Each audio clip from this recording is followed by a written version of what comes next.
CCT n'accepte pas les mesures de provocation, d'intimidation. Vous avez balayé totalement. Un gigantesque déballage. La conférence nationale devait se tenir 15 jours. Elle a duré plus de 3 mois. 1200 participants, plus de 67 partis politiques, 134 associations. Pour diriger les débats, un ecclésiastique, Monseigneur Kombo. Au programme, un projet de constitution, un calendrier électoral, une loi sur la presse, bref, l'accession à la démocratie. Nul n'est épargné, les anciens responsables sont dans la salle.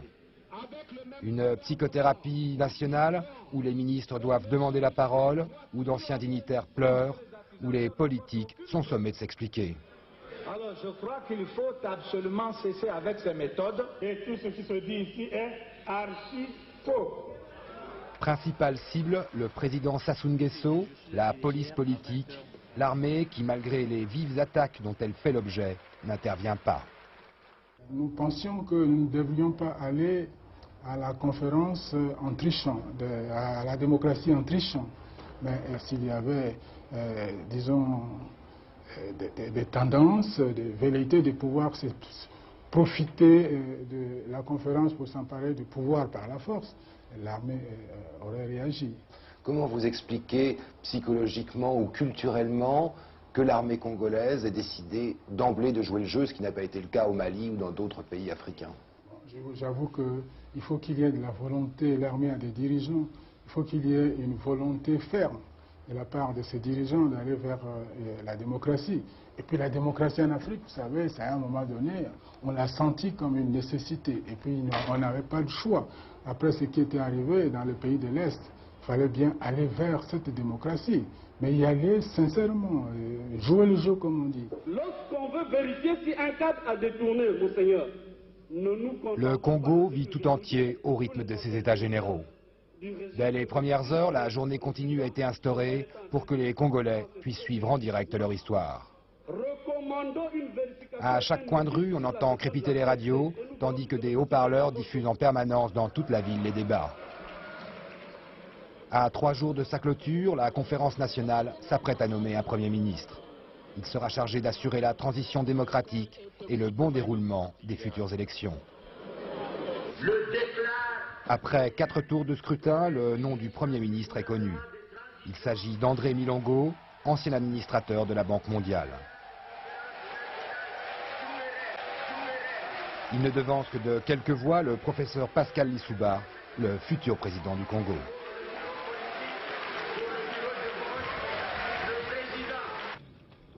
Le général Sassou Nguesso s'incline. Il reste le président du Congo, mais perd d'un seul coup tous ses pouvoirs.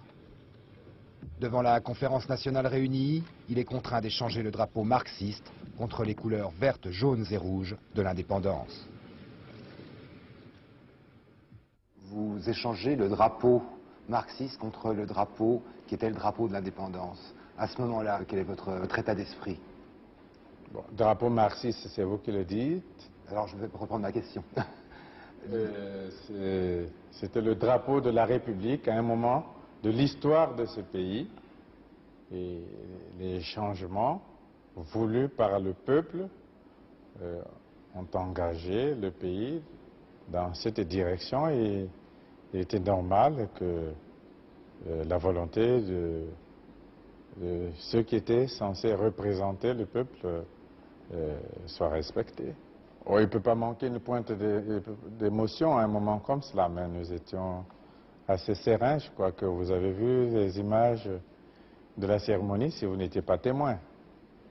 Mais elle devait se dérouler avec dignité, je crois qu'elle le méritait. Après 105 jours d'intenses débats, la conférence se conclut.